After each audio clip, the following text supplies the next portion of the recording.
Hi, everybody. I'm Tom Schade, and I'm sitting in for the illustrious Meg Riley as the host of the VUU this week. So welcome, everyone, to the VUU, this online talk show by the Church of the Larger Fellowship.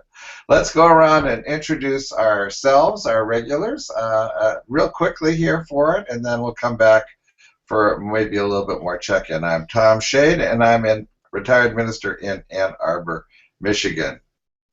Who's next? Hi, I'm Joanna Fontaine Crawford. I am in Austin, Texas. And I'm Aisha Hauser, and I'm in Seattle, Washington. I'm Bob LaVallee, and I'm in Buffalo, New York.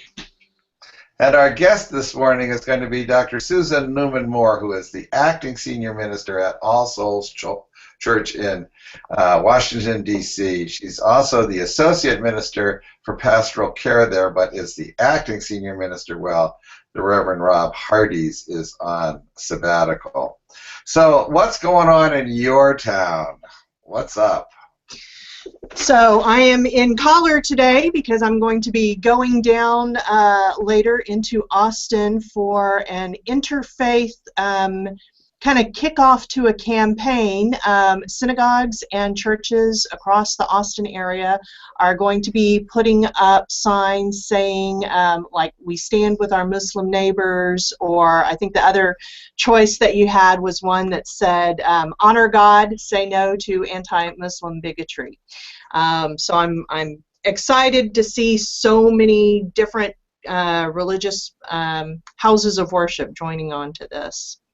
I was kind of surprised by your caller because the last I heard you were headed to the New Orleans Jazz Fest, and yes. I thought, well, that's an interesting choice. Are you doing pastoral care at the gospel tent? Yes, I was there last week, and I have to say it was. I was not in Collar. I was definitely not on work time. And I have to say, it was, I mean, I think Jazz Fest is probably always really something terrific, but this one, because of Prince's death, so many people there, including and especially the artists, were grieving.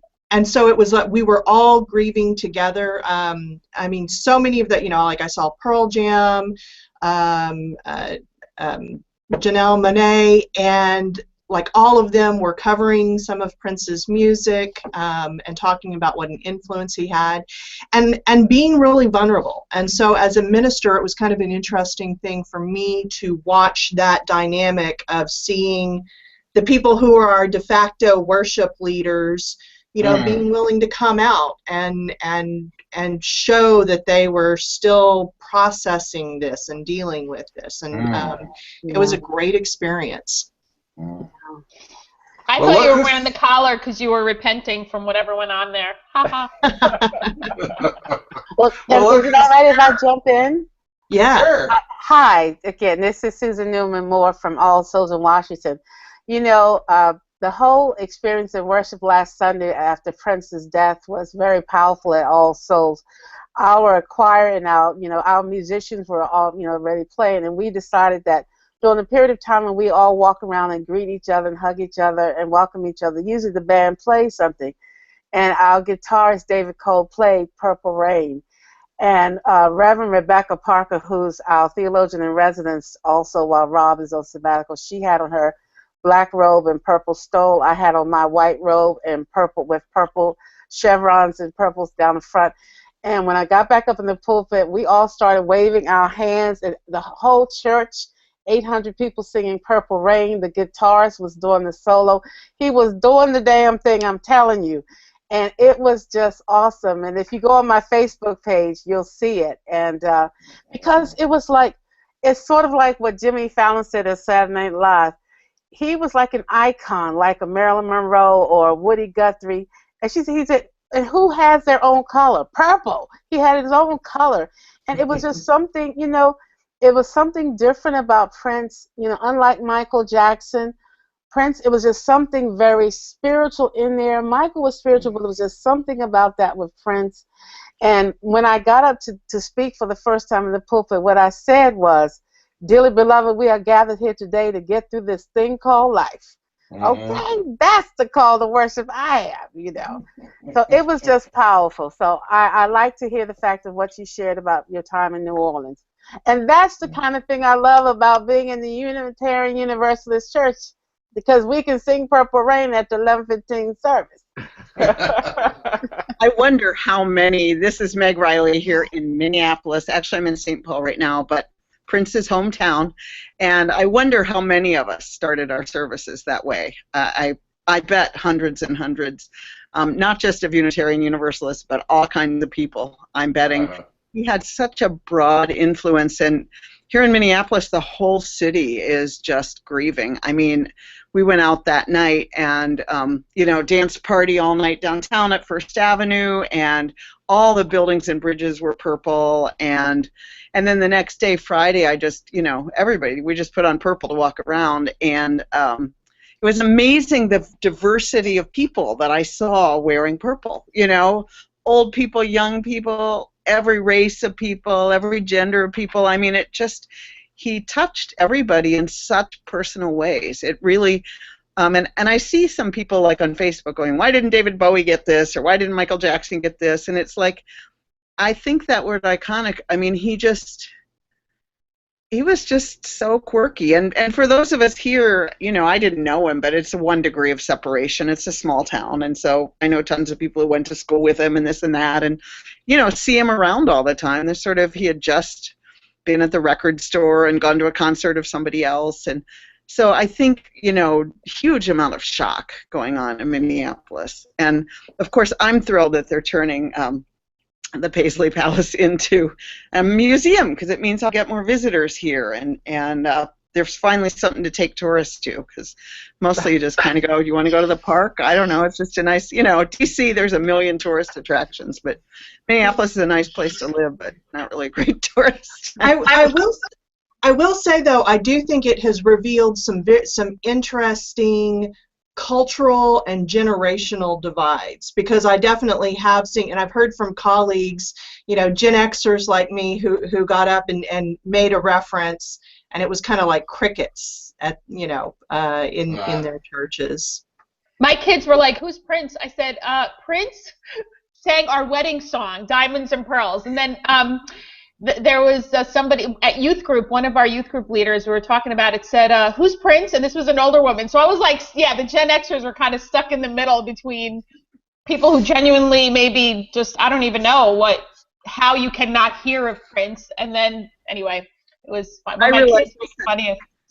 I said Paisley Palace, not Paisley Park, because there's a collective household here of young adults of color called Paisley Palace, and you know, it's just the influence is multi-generational, but not all of them. I mean, my 19-year-old knew who Prince was, but was like, why are you making such a big deal out of it? You know. You know, and I was glad that, you know, people are now learning more about him because of the fact that he said, when I worked at Children's Defense Fund with Marion Wright Edelman, he was one of the people who came and did a concert in D.C., and the funds went toward the Children's Defense Fund ministry. And afterwards, you know, I was just walking him to the after party that they were having. He was very quiet, you know, just very introverted.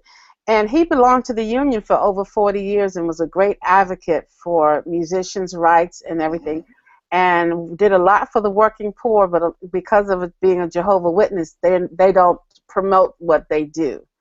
You know, so a lot of people have. Susan, are you saying you met Prince and it took you like 10 minutes to tell us that you were talked to him and met him? What? I'm sorry, it was in the 1990s, early 1990s. Wow! What?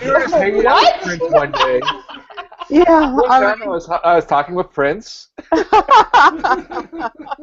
it wasn't just me. It was everybody who worked at the Children's Defense Fund who was at the fundraiser that day. He did the concert at Warner Theater, and he just, you know, it was just a very humbling thing. Just, you know.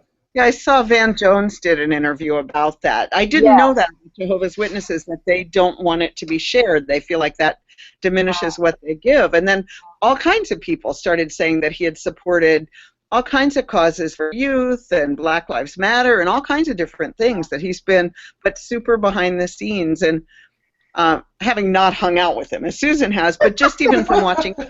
It was a mere very 20 minutes. But you know what, the thing that I did say Sunday too, I said, you know how on Saturday we always peek him out the blinds when somebody knocks on the door, we don't want any Jehovah's Witnesses coming. I said, if Prince was on my porch, I would let him come in. I could go right now. He really did do door knocking. Ever.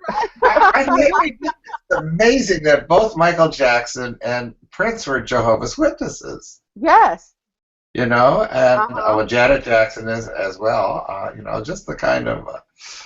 He grew up Seventh-day Adventist, right? And then he converted to Jehovah's Witness. That's how he was raised. A Seventh-day Adventist. Okay, and then but John Quincy Adams was a Unitarian. Well, okay. We'll claim him. Hum a few bars and I'll see if I can remember them.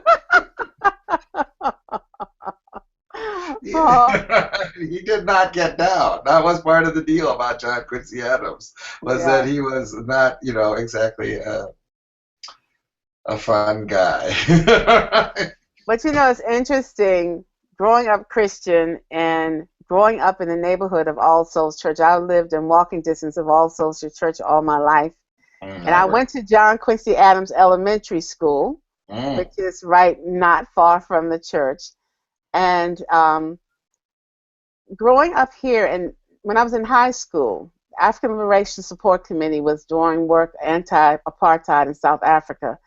And Reverend David Eaton, who was pastoring All Souls from 1969 to 1992, in 73, 74, All Souls was the only church in Washington that allowed the organizing against apartheid groups to meet in the church building. And so no matter what your faith was, as a person who lived in D.C., All Souls was sort of seen as everybody's church, because David Eaton kind of opened it up to, it was in everybody's church. So it's not, you know, for a long, when I tell people, now they say, well, where are you serving, Newman? I'll say at David Eaton's church. And they go, oh, because if I say All Souls, they say All Souls. I said David Eaton's church. And the man's been dead years. But they go, oh, yes, at 16th and Harvard Street. You see? My word. Yeah, because of, you know, and I'll say I was tricked into coming into the UU church. I want to really, I tell really me hear how, how this so works. tell me how so I can trick others. You know, it's a great tool. How did it work? How did it happen? The welcoming is a great tool of evangelism. You think you're being invited to do one thing, and then here you are 6 years later on a VUU on YouTube with Church of the Larger Fellowship. It's a wonderful thing. But no, as a native Washingtonian, grew up Baptist because my mother was Baptist. My father was Methodist, but he didn't go to church, so I went to church with Mom. And as I went, as a teenager, 15 years old, I felt called to the ministry and preached. My initial sermon was licensed in the Baptist church. But D.C. is a strange animal. When I went to seminary at Howard Divinity School in 1979, and you had to do an internship, there's no pulpit open to a woman unless it's Women's Day. So 51 Sundays out the month, you cannot be in the pulpit. And needless to say, at my senior colloquy class, when there was this great bishop such and such talking to us graduating seniors about what churches expect from their pastors, and I raised my hand and I said, well, what are anything in specific when the pastor is a woman? And he looked at me like I had a unicorn's horn on. And he said, I didn't ask any questions like that because a woman can't lead worship and be in the pulpit. And being the what year was that? This was 1979. Wow. Well, no. It was my senior year. It was 1982, my senior year in seminary here in D.C. And I said, so what part of the liturgy do I need my penis? And needless to know, all the men in the room just fainted dead away. So I've always been the Christian minister that pushes the envelope. So I've always been on the edges. I'm the one talking about sexuality, doing HIV/AIDS training and prevention in the early 80s. And so I was pastoring First UCC Church in Atlanta, Georgia. Andy Young was one of my ministers on my staff, very humbling thing. And my mother had a stroke, and I had to move back to D.C. in 2000 to take care of her. And so in the United Church of Christ, we have conferences like UU has districts. there were no churches open in my conference that I could apply for as a senior minister. So I started doing faith-based work like Children's Defense Fund, policy at Religious Coalition for Reproductive Choice, where I met Meg. And so one Sunday, Reverend Hardy's in 2010, who I knew because I had worked as Mayor Anthony Williams' senior religious advisor, so I got to know Rob. He invited me to preach Neighborhood Justice Sunday at All Souls. And so after I preached both services, I got this roaring standing ovation, and Rob leaned over to me in the pulpit and he said, I've been here 11 years, and I've gotten ovations, but nothing like that. When white people stand up in our church, they're going home. You know,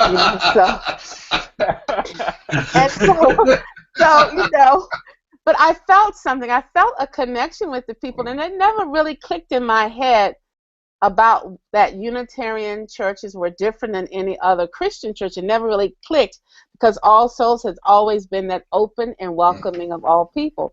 And so the next week, Rob called me at the Religious Coalition office and said, checking to see, did you get your honorarium check? And I said, yes, I did. And he was kind of hemming and hawing on the phone. And I thought maybe since marriage equality had just been signed into law in the pulpit, that in the sanctuary of the church, that maybe he needed help doing weddings. And I said, well, Rob, is there something you need? He said, well, you know, we know you have a full-time job, but we would pay you just to be in our pulpit on Sunday. And I said, well, what do you really need? Because Warren Buffett had just cut our budget, our grant, by $500,000. And he said, we're looking for a settled associate, and we need a 1-year interim. And we just would love if you would apply. So I applied, and so I said, okay, I'll come for 1 year. So I was committed to 1 year as Minister of Social Justice at All Souls. And here I am 6 years later, acting senior minister. That's amazing. That's amazing, and what a gift for all of us. I'm really curious, Susan. So you went from All Souls as your introduction to Unitarian Universalism. There must have been somewhat as a culture shock when you realized the wider whiteness and just the wider context of what you'd stepped into. Can you describe how that? And it didn't hit me because of the fact that All Souls is, like, right now we're 80% white and 20% people of color and other ethnicities.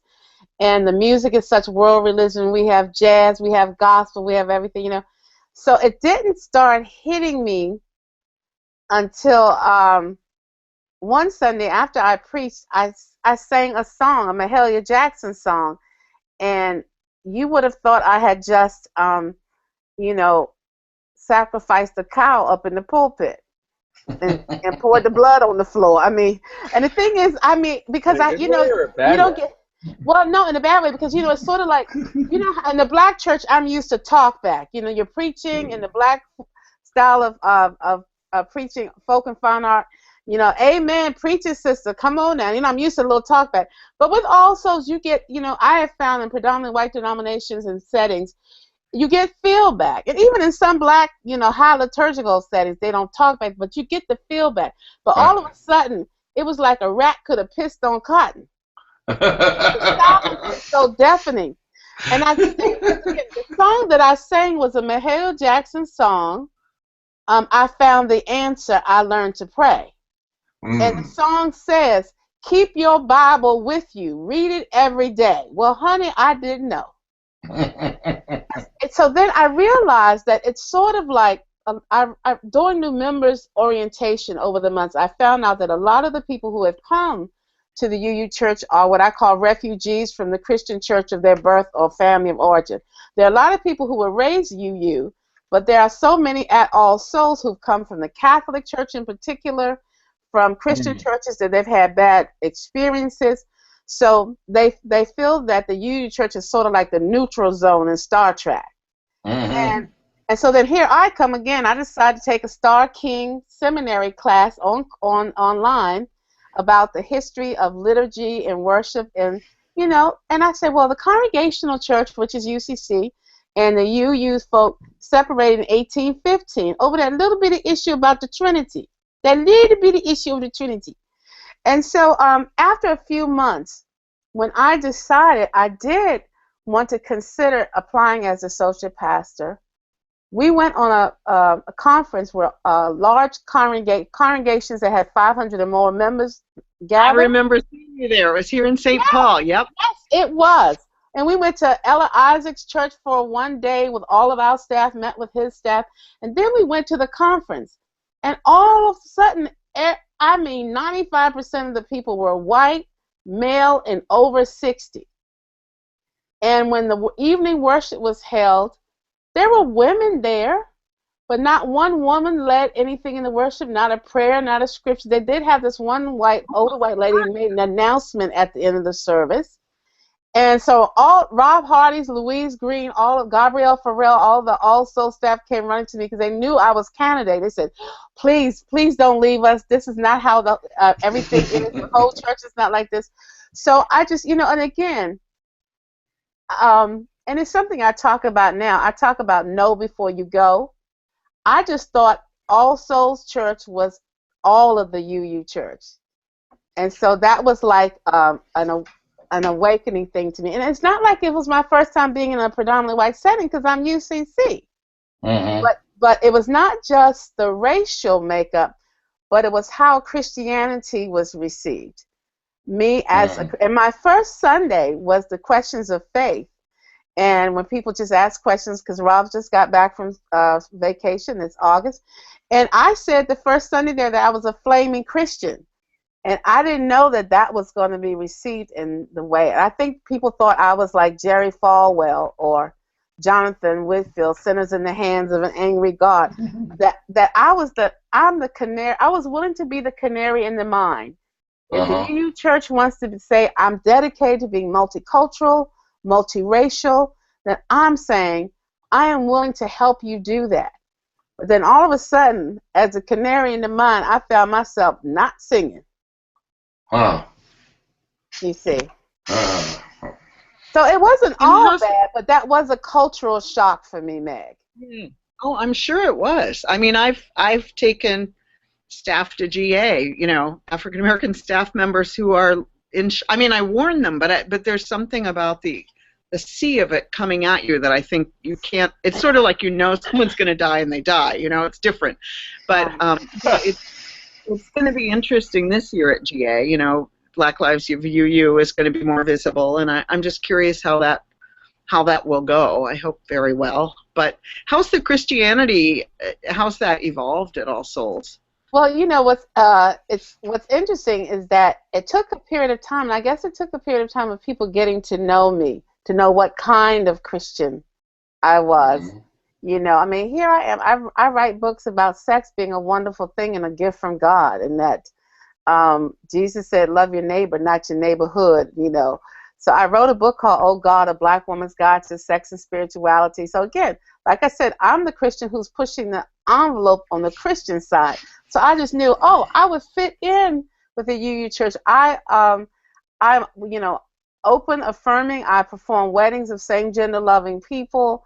You know, I'm that person on the edge. But I think where I found it was when I started, when I would preach, and I would get emails or text messages from people before I could even get home.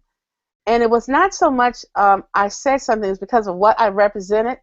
They would project their fears and uncomfortableness. I was the memory of what they had left.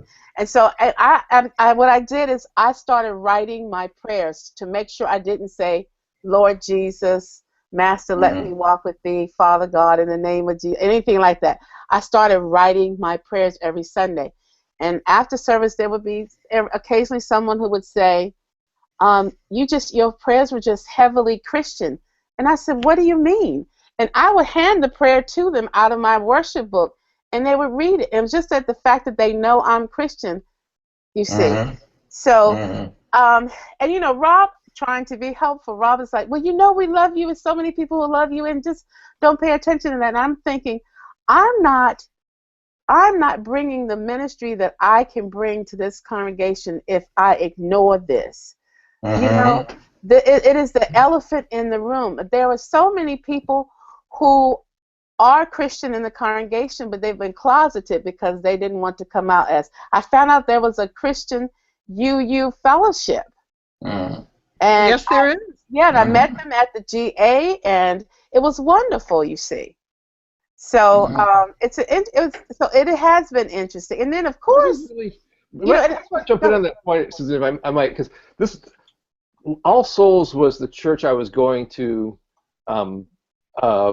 my first year at seminary, which was a time for me. I grew up Catholic. It was a time for me in seminary of grappling with Christianity and what do I think about Jesus, which was both, and it was all mixed up in a lot of different things. But I realize now that part of what I was picking up at All Souls and the general vibe was a certain allergy to Jesus that was happening. And when I moved back to Buffalo and started working with the Church of the Larger Fellowship, I kind of had space to re-embrace. I call myself Jesus inspired now. Yeah. So but that was a vibe I wasn't consciously picking up on at All Souls until we talked about it right now. Except Jesus is in the music a lot at All Souls. Oh yes. Oh yes. You sing it, but you can't say it. Yeah, it's very. You can't say it, but you can sing it. Honestly, the most moving Tenebrae service I've ever been in my 42 years of pastoral ministry was at All Souls, the first Good Friday. It was just so moving. And Christmas, and we outdo the Christian church at Christmas time. And I said one time at the JPD, Joseph Priestley District meeting, they asked Rob and I to be the keynoters to talk about how to draw and sustain diverse people in our congregations. And Rob spoke first, and then I got up and said, it's sort of like inviting somebody to your house, but you don't ask them if they had any food allergies, and you don't ask them if they have any particular foods they like to eat, and you fix some of what you normally fix, and then fix some of what they fix. I said, I'm used to potluck being, maybe some meat and some vegetables, some greens, and some macaroni and cheese. I said, potluck here was 37 kinds of hummus. What the hell? I never, hummus is something that you accidentally eat. I know. Oh my God. And I said, and what is that thing? I said, quinoa. And they said quinoa. I said, where I come from, Quinoa is pronounced quinoa. And I was like, oh my God. It was just a culture shock. So again, my thing is, and I say this to the UCC church, I just came back from a UCC Women Clergy Leadership. And they had various workshops about being women clergy, being parents, different things about leadership, retirement. And I said, can we talk about when you have a predominantly white church setting and then you have leadership that are people of color, and how we should have some kind of competency classes to prepare the congregation for what it means to have someone who is not UU or who is not white. And even when we have anti-racism workshops at various churches, UCC, UU, whatever, there are people who say, okay, I've had that class now. Like, I took the anti-racism class once, so I'm good. And then all of a sudden, when white fragility shows up, they're like, what do you mean, white fragility? So it's a lot of work to be done on all sides. And I think I'm just like, I'm just the Intro to Diversity 101 Christianity. Well, I do wonder what it's like to all the different ways that you are a border crosser just by showing up for your job. Yes. Honestly, I shared this with the congregation for the first time February. In February, I said, when I have to preach, when I'm on the schedule to preach, I have to write 3 sermons in 1 week. I write the sermon the way the Spirit gives it to me. And then I edit the sermon for the Unitarian ear. And then I edit the sermon so I have a job after the benediction. You see? Yeah, but that's work. And so now again, nobody has asked me to do that, but that is the feeling that I have. And so that particular Sunday, I had talked to Queen of Boston, who works on the national staff. And she is a member of our church. I talked with Queen of Boston, Sharon Groves, who's a member of our church, used to be head of religious affairs at HRC. And I talked with Janice View, a lifelong African-American UU member of the church and trustee board chair. that one week we met, and I shared with them the burden on my heart about it, and they said, start preaching your first sermon. Don't be afraid to preach your first sermon. I preached my first sermon, and it was so powerful for the church and for me. I'm so glad to hear that. Because it just broke my heart when you described that work. Because we need the Spirit, you know. So you did it multiple times, or? Oh, I've done it. I've done it now about 3 times, and it's been it's wonderful. It is a wonderful feeling. It is a wonderful feeling, and I felt free enough the last 3 times I've preached. I've actually sang, and people have said they liked the song. They said, "Oh, we didn't know you really could sing," and they're more comfortable. But I think it's because they didn't know me. And again, I just represented a bad experience they'd had in a Christian church.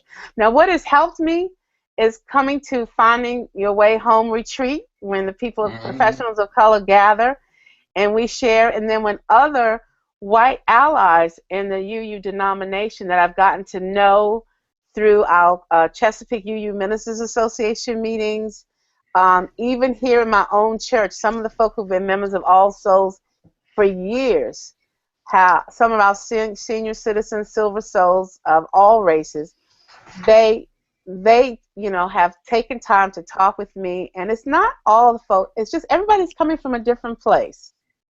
So Susan, you and I met in September because we're both part of a book compiled by the Ministers Association, the Committee on Anti-Racism and Multiculturalism. Right now it's a working title, but the title now is Making Visible the Invisible. And it was a really powerful gathering of UU ministers of color, and I think you were the only UCC minister who was there, right?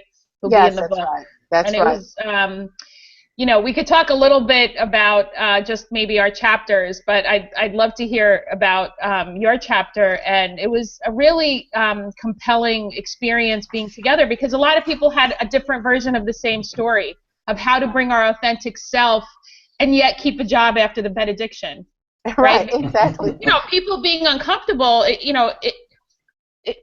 when people are pushed to discomfort to a certain point, I don't know that they care that you're, one of very few people of color in this religion, in the profession. You're going to get fired. I mean, it's happened to ministers of color, religious education. I mean, I know it happens to ministers of any color, but it feels like we're saying we want to be something, and yet getting there takes effort and time. And anyway, so if you're comfortable talking about maybe a little bit of your chapter, that would be great. Yes, I would be glad to, Aisha. It was so healing just to be in a room of about maybe 15 or 18 UU professionals of color. We were Egyptian, Middle Eastern, Indian, Latino, everything from the Caribbean. And one thing that I found interesting that all of us had in common as we were sharing our stories is that at some point at our churches, after we preached, there would have been a white person who would have come to us and said, "Did you write that by yourself?" All of us had that experience. And it just, I'm just like thinking, now here I have been preaching and teaching homiletics for 40 years. And, so again, for me, it was a lot of the experiences. There were some times that I know there were persons that were not meaning to, but were being mean-spirited, but often people were not being mean-spirited. They just were not culturally sensitive to know how what they said to me would be received. One Sunday, I had just finished preaching 2 services. I was very tired, because you know how we do. We get up 5:30 in the morning, review our sermons, print it out, got to still get dressed, feed yourself, feed somebody else, get to the church, light the candles, all the stuff that you shouldn't have to do. And so after preaching twice in fellowship hall, I just wanted to get something to eat, and this senior white member, she came to me, very sweet lady, and she said, "Reverend Susan, can I ask you a question?" I said, "Yes." She said, "Titles are important to your people, aren't they?" And I'm thinking, I just want a damn cookie and some punch. And I don't want to have a Black History moment here. And I said, "Well, really, this is the first time in 42 years that I'm not called Dr. Newman. I'm either called Reverend Newman or Dr. Newman. And when I get here, people are calling me Susan. And what she was saying is Rob, Reverend Louise is Louise, but you want us to call you Reverend Susan.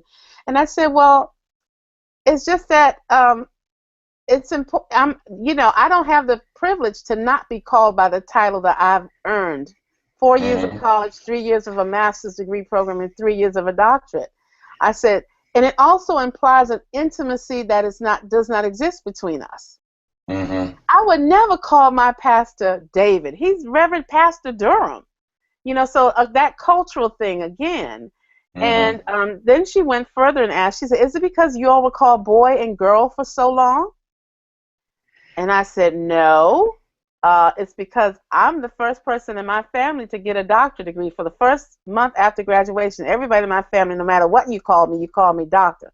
My mother called me Dr. Baby for 30 days. So again, the thing that I do like is that in the Unitarian Church and other predominantly white denominations, that there are white people who are in touch with white privilege, who are striving to be white allies, to be sensitive to cultural things, and want to learn and teach that. And the thing is, it has to come from, it can't just be me and other people of color always being the one saying this. I think it's wonderful. Like we now have Reverend Rob Keithan, who's an affiliated minister of All Souls.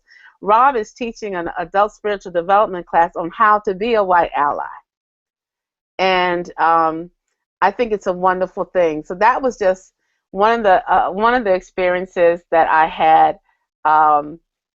That is just I was tired. It just took me by surprise, and then you just go, oh, one day. But now this was a funny experience I did have, though. It was the Sunday the church was going to vote for me as the candidate. And after service, a man came up to me and said, well, I'm an atheist, and I don't believe in anything about a God or anything. And if we call you as our minister, as a Christian, what would you have for people like me? And I said, well, I'm a good cook, and I see you standing before me hungry, saying that you're hungry. And if you tell me what you have a taste for and are willing to get in the kitchen with me, I'll be willing to help make something.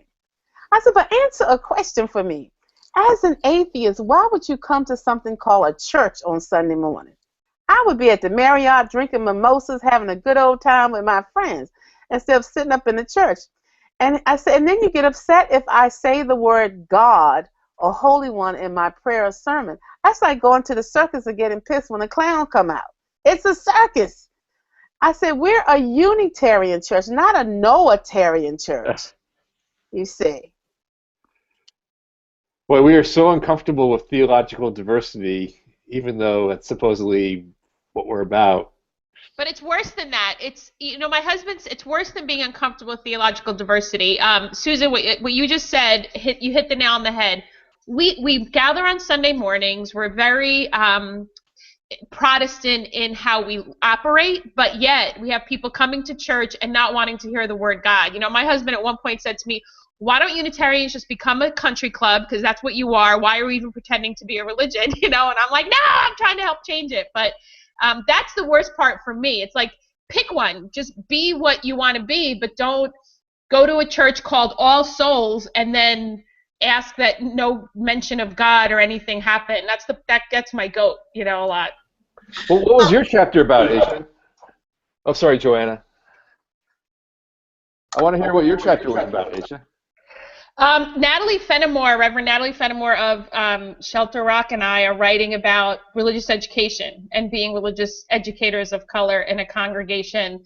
So we have a couple of layers of that because we're not, well, Natalie is a minister. She was a religious educator for 14 years before she became a minister, and I'm not a minister. And so we talk about the role, how religious education is seen, the religious educator who's always never, seen as high as a minister, and because our diversity, and I still think this is true, is mostly in RE through multicultural adoptions, interracial adoptions. So we talk about those dynamics. And we have that too. That's the thing that is so powerful. We have a lot of white families that have adopted children of color at All Souls. And our RE department, our RE program is so great. Children are learning different values. They learn about different religions. They even learn about Jesus. They learn about Buddha, world stories, and through our Story for All Ages. So our children, are getting it. And I just think, when you have a congregation of 1,300 members, 964 active, but then when you have a church meeting, it's about 250 people show up, and there are those people who come, all churches, no matter what size they are. There are those people who come on Sunday only, and they're not in whether covenant groups where you get to hear of different religions and appreciate and get to talk. But that's what you try to push. You keep the dialogue going, and you keep it before everyone. Now, we're great on social justice issues. Great. I mean, we had Dr. William Barber preach for us in March. We were at Democracy Spring, Democracy Awakening. Over 2,000 folk were arrested about voter suppression and money in politics. There were UUs from all over the country. 25 All Souls members alone got arrested in civil disobedience. So all of us are at different places, and we're still learning, we're still striving. And I'm just saying that when I'm no longer at All Souls and someone else comes, I think because of just me being there, the number of years that I would be there, that would make a difference for another person who may be Christian who comes after me, you see. And even now there is a Through the Bible survey class, ASD class, finally. I think it's wonderful. Gabrielle Farrell, who was our DRE at the time when I first came, had me offer a class on a survey of Old and New Testament, and nobody registered for it. We offered it twice, nobody registered for it.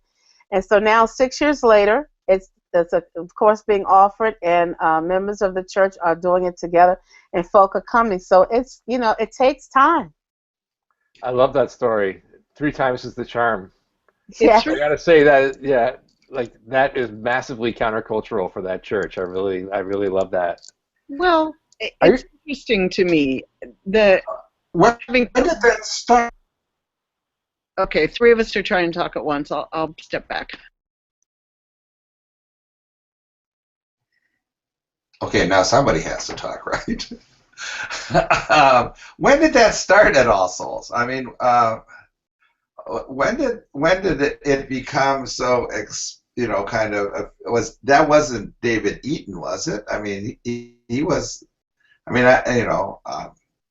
when did this kind of or is it really just a 5%? I don't think it's worse at All Souls than almost any of our churches. I don't want to make really? it on All Souls. Right, no, exactly. No, it's not just All Souls. This is All Souls is. A lot of churches won't even sing about Jesus. Like, I mean, no, I think All Souls is less hostile to Christianity than a bunch of other churches, including a bunch of other Beltway churches. Exactly. It's just that All Souls happens just to be the first UU church that I've gone to and been on the staff. You see, David Eaton was a United Methodist minister when he was called to be the pastor of All Souls. And again, you become sensitive. Now that I've been at All Souls, I've become sensitive to what the culture is. So when I do my prayers, I'll say, Spirit of Life, God of many names. I know Spirit of Life is a safe thing to say. When I visit people on doing pastoral care visits, I'll ask them, what is your spiritual faith? What is your belief? What is your spiritual practice? And I'll even ask, do you mind if I pray with you? And people will let me know whether or not they're humanist, agnostic, or what. So I'm learning to be sensitive to that as well. I think for me, part of the problem. Joanna, you've been trying to get in for a while. I'll back up. Come on, Meg. After this, there is this really interesting sort of dynamic, though, about people expecting to get only what they want. I went to the seminary that I went to. I actually went to. I'm a Cradle UU, but I went to an evangelical seminary.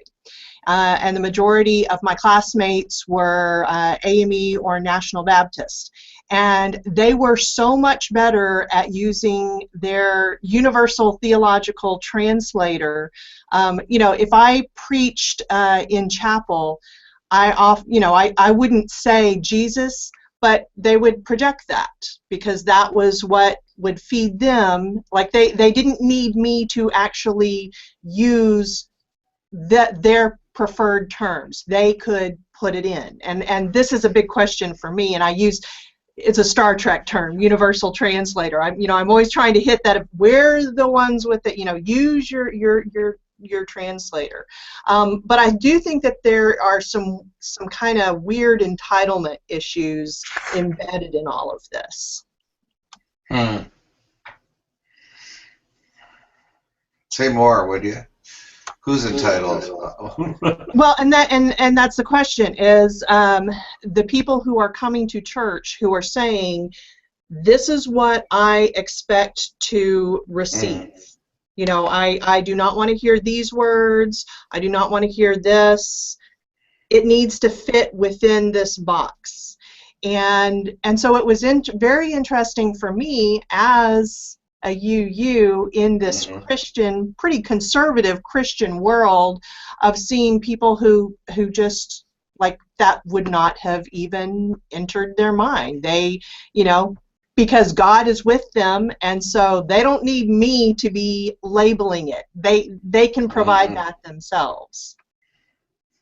Well, the other part is that, the belief that church is going to be a friendly, supportive, non-challenging place to go, that you go to church to be affirmed in your beliefs.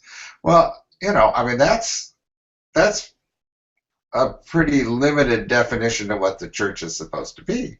You're supposed to go to, the standard is you go to church because you're a sinner and you expect to hear about it on Sunday so that you can do something about it. It's not like you go to church because you're a sinner and the pastor says, well, that's all right. Yeah. It's like, no, that's church is supposed to be challenging, right? That's right. One of my lines is, why are you expecting church to be comfortable? You have confused church with a warm bath. Yeah, it's like, that's the shadow side of congregationalism, is that, I went to a Methodist seminary. I was born UU too, and I went to a Methodist seminary, and one of my students says, well, in a congregational structure, whatever stops you from preaching whatever people want to hear? And I said, I was snarky about it. It's a hard question. I said it was the same thing that stops Methodists from preaching what the bishop wants to hear. But, you have integrity or you don't. But that is the shadow side of congregationalism, is that they're grading you out there as to whether or not you make them happy. And so it feeds a consumerism and entitlement, And the allergy to Christianity, which comes, I think, from a specific time and place in American history, and I think is fading away, though our entitlement and consumerism keeps going on in other forms. But that's still that same, I got to tell you, my dad lost his, was fired from his last church. And in Youngstown, Ohio, this was way big on it a long time ago. And they kept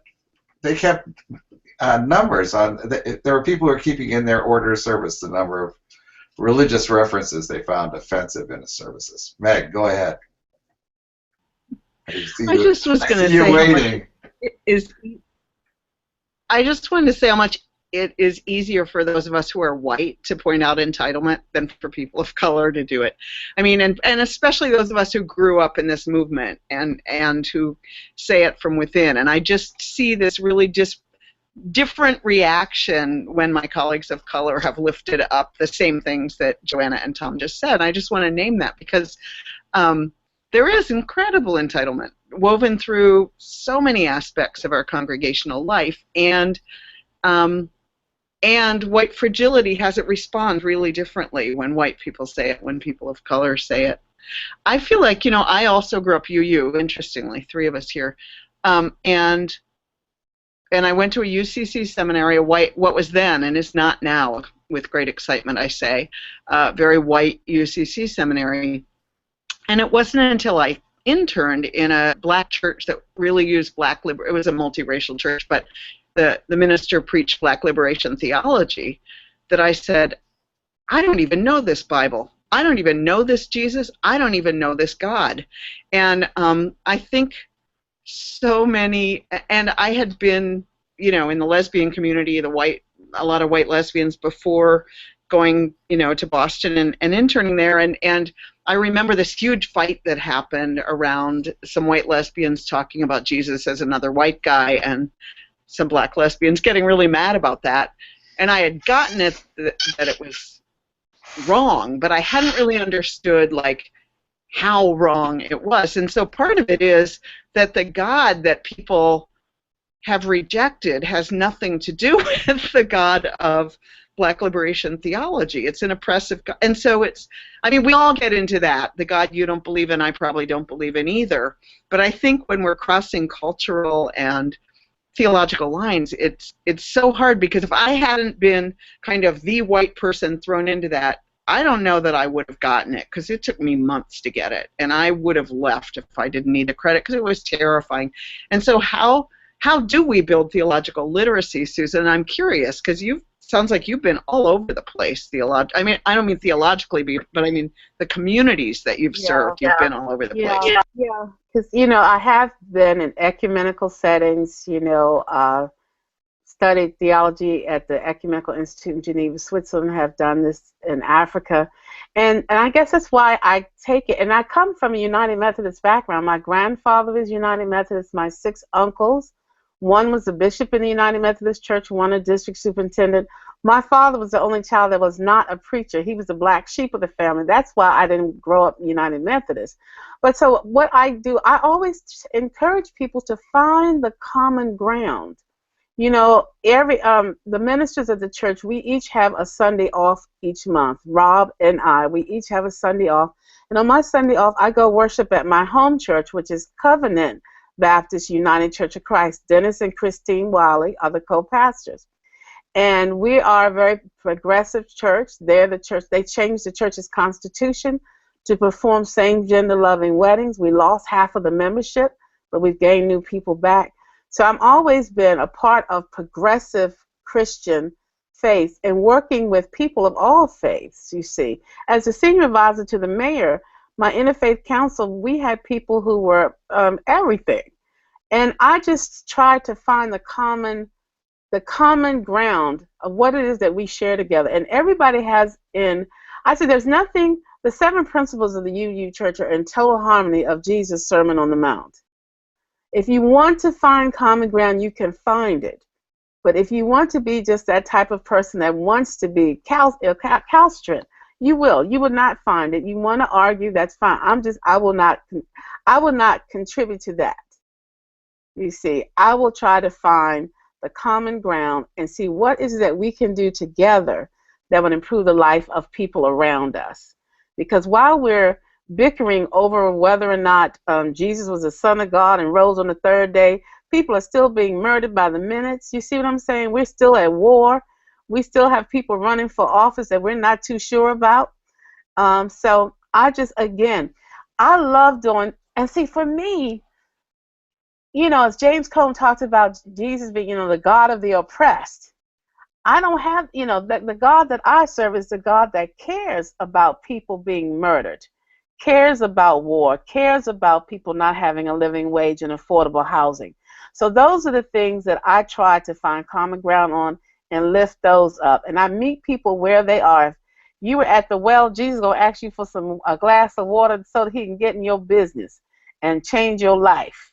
You know, so that's just what I just do the ministry of what helps and uplifts people. And when I get an opportunity to be in dialogues like this and at GA, when we have those rooms we go in that we can feel safe and comfortable to talk about to air our message. Dr. Yolanda Pierce, African American Studies professor at Princeton Theological Seminary, after Ferguson, when she wrote that litany. And she said, let us not rush to the language of healing until we have fully understood the depth of the injury. And that is something that still comes to us as people of various races, is that when in order to become the beloved community, We have to be willing to live with each other and to deal with the messiness and not wear our feelings so much on top of our skin. And so that was something I had to learn to do. And I have to love you enough that I'm going to tell you, when you say this and do this, this is how it makes me feel. Now, what can we do to change things together, we say.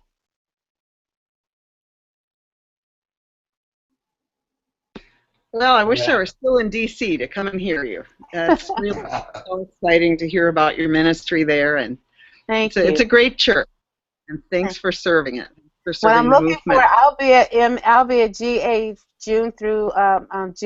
Monday through Friday or Monday through Saturday. So I look forward to hopefully seeing you all.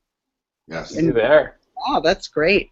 Yes, So we're coming to the end of our hour. Susan, is there anything you didn't get to say that you wish we'd asked or that you've gotten to say? Well, no, I just thank you for this opportunity, for asking me to come on and to talk about my experiences as a UCC minister in a UU church. And I'm always hopeful. And, you know, the thing is, for every a challenging experience I've had 10 wonderful ones. So, you know, this is how we learn. And I thank you very much for inviting me to be a part of this dialogue. Thank you. So much. So, and thanks for Aisha. This was your great idea. What a good one. Thank you. So next week is May, and we have the first week in May, May 5th, we have a double hitter. We have, at our usual time, we'll have representatives from TRUST, the Transgender Religious UU Professionals Group. And I don't know what the T stands for at the end of TRUST. But anyway, it's Transgender Religious UU Professionals coming at the usual time. And then at 5 o'clock Eastern, Bob and Tom and Hank will be at a summit on the sustainability of ministry. And so there will be a bonus show that people can come to both. Live from the UUA. So that's, yeah, live from the UUA. They'll be talking to all kinds of people who are there talking about money and ministry, a really important subject. Let's see. Susan, you jumped in so wonderfully on Prince. I'm not sure we ever formally Tom did intro you. Okay. Yeah, Tom did introduce me. Because this is going to get turned into a podcast. No, he did introduce me at the beginning. So live listeners, it's going to get boring for a minute, but we're going to record introductions, and if we hang up, that'll be hard. So this will get chopped up for the podcast. But hi, I'm Meg Riley in Minneapolis. Hi, I'm Joanna Fontaine Crawford in Austin, Texas. Hi, I'm Aisha Hauser in Seattle, Washington. And hi, I'm Tom Schade in Ann Arbor, Michigan. Hi, I'm Susan Newman Moore in Washington, D.C. Hi, I'm Bob LaVallee in Buffalo, New York. Tom, can you do yours again? I think it got a little broken up. Okay. Hi, I'm Tom Schade in Ann Arbor, Michigan. Cool. Thanks, y'all. Thank you very much. See you in GA. Love you all. Bye-bye.